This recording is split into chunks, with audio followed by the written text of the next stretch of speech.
This is my ancestor's Obi Onwoka Ogugolu. He is my ancestor from 600 years ago, 6 generations ago. Chinyelugo, the chief priest, featured in my video 2 days ago. My video about taking a walk with me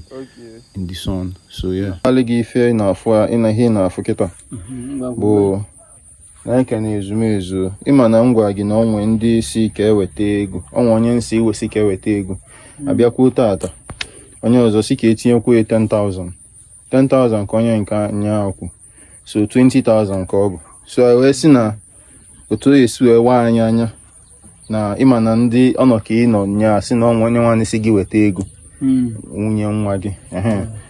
na ode gịnị so wee si na otu esi wee waa anya bụ ka ejibeli aja ego ife yota so na ife ego ife a na-abụ ya 20,000 with na enu change onwekwa nke yota onwekwa nke fọ afọ na nke a bụ ji ọkwa 9 at 1.5 each nke a bụ mmanụ 2,000 naira kele nke a nkwụ ọkụ crayfish 500 ose 500 nnu 2 incense ihe ejiwe na-amụnye maka fụ ejikwa m afa ndị a nọ ịma na isi m weta afa ma mgbelimgba ị na-ekwu okwu ya so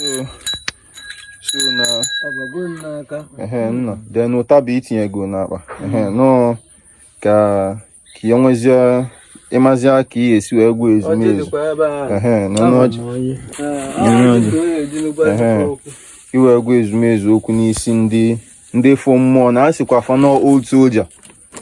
onye izi bịa sị for that old soldier 10,000 naira nke nwaanyị bịa tata ọkụ nwoke na nwaanyị tinyere gị arụ nke nwaanyị bịa tata sị na for the chief priest of my ancestors Obi ifugo so na nwoke na nwaanyị bịa etinyekwa arụ and gị nwe ma na nya ahụ na-ekwudi isi na mmụọ na-abịa sef so ka a na-enekwa anyị mana nke a bụ nke dị n'ka ịghọtago nna so ife dị na ogologo okwu adịla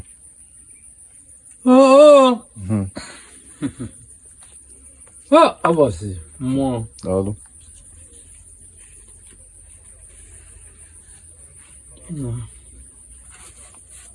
Okodu bịa na nna rekọd ihe ị na-akpọ m nna ụlọ ogwugwu na-ekwo na ego ụnụ ego bịala ụnụ nke a bụ ji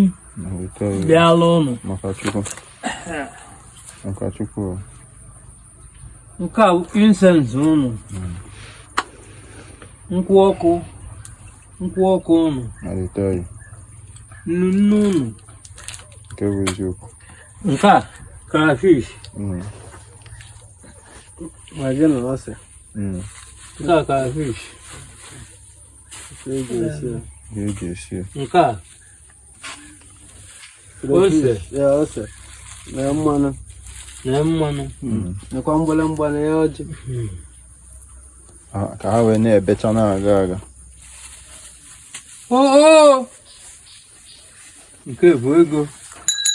na mgbalemgba ide anya na-akọcha arụka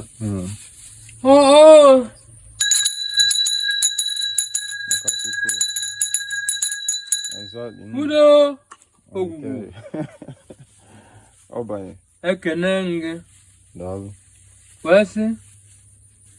o nwekwanụ ihe a na-ekwuru nwa ka anyị ma n'ihe niile ọ gị ka anyị ma enugo ebe ihe ekene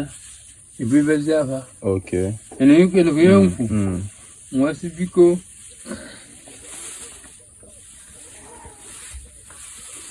udo ogwugwu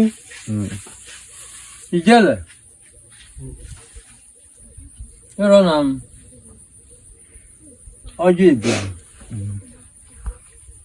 isi adaeze na onye ebuchi isi adaeze na onye ebuchi anyị wee na-abịa anyị wee bịa na-ayọ Chineke okike nnapụ ime ihe niile eze a na-ekpesara obi ọgbọgọ ụmụ ogwe biko ụnụ fụ na ezi na ihe niile a were na anya ụnụ fụ anyị nọ n'ebe na ọ ga-adịkwa oge mma ndị niile abịa na ihe niile abịa ije a ọ ga-atụkwasị ofe mma nna ya Chineke firi Chukwu okike biko Dubai chebai nna ya ife akwa ka ibe enwe dị ọkpala ọ ga-adị ya mma ije gị ije ọma na-ayọ ọnọfụ ya obi ezumezu ụmụ ogwelu mgbe na-ayọ sị biko ka ị bịa ife dị mma ka anyị na-ayọ ife dị mma ga na-eme ka ọganihu dị ife a na-achọ ka ọ gafe ijele ọ ga-ebu onye isi ọ ga-na-aba wee na-ekene Chukwu ọnọnọ ga amaka nnọọ Chineke biko Dubai chebe anyị nye anyị ife akụ ife enwe na agwụ na ivedi agwụ ụlọ na ivedi abụ na ọkpaka ekwensu nke efu ọgbụchi na-ayọ Chineke pụrụ ife niile biko aba niile Dubai chebe anyị ife ndị aka na ya n'aha nna dị nwe n'anyị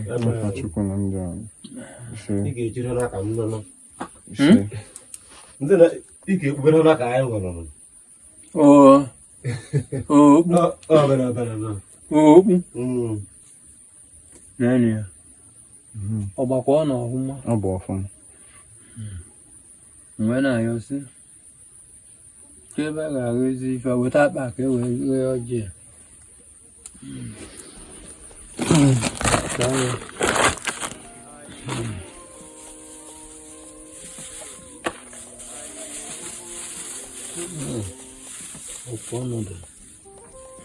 ọ bụla ewu ya na anyị obi a ọ bụla ewu ya na anyị obi anyị ma ọ bụ nwa ya na anyị obi anyị na anyị obi anyị ka ọ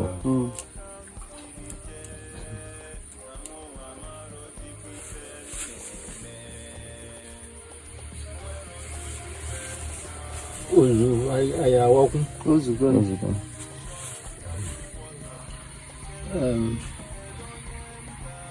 olugo m okwu were na ọjị na nke bụ na ọjị dị n'aba na nke anyị na biko ọbụla ebe abụla ebe isi mma daalụ so ngwanụ iya ka gị na-akwụzi ya ngwadalụ nna udo ogwugwu unu ji anya ụnụ fụ Adaeze nwa ya dị ezigbo mkpa ya na nwa ya nwaanyị bụ ife o tinye ya na ezinụlọ ya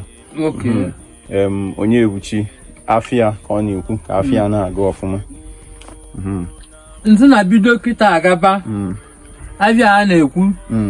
biko gaa na abaji emeghe ya ọ na-aga ọfụma unu ruo na emeghe ya ife niile a na-ekwu ife niile ọ bịara ya ọ ga-emezu ọ ga-enwe ufo ife nna-achọ ka anyị na-anụ ụbọ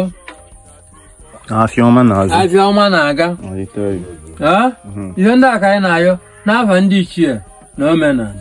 n'isi Adaeze na ọ nwekwenye ya aka nwa ya na nwa ya akakwa ọgbụ ya nwa ya aka ọgbụ ya otu a ngwanụ nna daalụrị nne daalụ ọzọ ya ọma ya na-eme na-aga a ga-esi ji esinu ịmago nọ isi ọ bụla ofu ka isi ibu ya wee libe nọ gị nwa ka afọ wee sị ka yọta na ebutala ka agbaba ọfala tata na ọ bụkwa echi ka isi kwa ọzọ nwekwa onye ifukwa n'obi ka gị na-alikwa ngwanụ nna daalụ nne n'afọ Chukwu na ndị anyị na ọgazikwa ise daalụ If he finds a wife, finds a good thing,